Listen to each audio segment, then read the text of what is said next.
క్రైస్తలో ఈరోజు దేవుని యొక్క వాగ్దానము సామెతల గ్రంథము 10వ అధ్యాయం 17వ వచనం. గద్దింపుకు లోబడిన వాడు త్రోవ తప్పును. దేవుడి వాక్యం ఏంచున్నాక ఆమె అవునండి. ఎవరైతే గద్దింపుకు లోబడలో వారు త్రోవ తప్పుతారని దేవుని యొక్క వాక్యం సెలవిస్తుంది.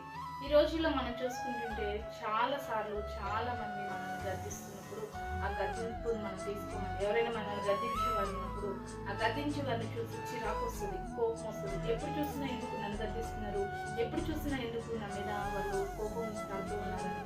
కానీ దేవుని యొక్క వాక్యం చదివిస్తుంది, ఎవరైతే గద్దింపుకు లోబడతారో వారు గంటలో ఉంటారని. నీ మంచి కోరి, నీ మేలు కోరి నువ్వు గద్దించినప్పుడు, ఆ గద్దింపుకు నువ్వు లోబడినప్పుడు నువ్వు గంట పొందుతావండి. గద్దింపుకు లోబడిన వారు త్రోవ తప్పుతారు, గద్దింపుకు లోబడిన వారు గంట పొందుతారు. దేవుని యొక్క పరిశుద్ధ వాక్యంలో రాయబడింది, మరి నీ మేలు కోరి స్నేహితుడు గాయాలు రేపుతాడు, నీ పగవారు లెక్కలేని ముద్దులు పెడతాడంటే. ఎవరైతే నువ్వు తప్పిపోతున్నప్పటికీ కూడా నేను గద్దించరో వారిని స్నేహితులు కాదండి, నీ పగవారు. ఎవరైతే నువ్వు తప్పిపోతున్నప్పుడు, పొరపాట్లు చేస్తున్నప్పుడు గద్దిస్తున్నారో వారిని పగవారు కాదండి, వారే నీ నిజమైన స్నేహితులు. కాబట్టి గద్దింపుకు లోబడి దేవుడిచ్చే ఘనతను పొందుకుందాం. గద్దింపును త్రోసివేసేవారు కాక గద్దింపుకు లోబడేవారు. అతీత ప్రతి ఒక్కరి దేవుడు దీవించుగాక. ఆమె ప్రార్థన చేస్తున్నామని దేవానికి స్తోత్రములు, వందనాలు తండ్రి. ప్రార్థనలు ఇచ్చిన ప్రతి బిడ్డలు గద్దింపుకు లోబడి గంటమంది గద్దింపును తీసుకొని వినయంతో ప్రతి ఒక్కరికి దయచేయండి.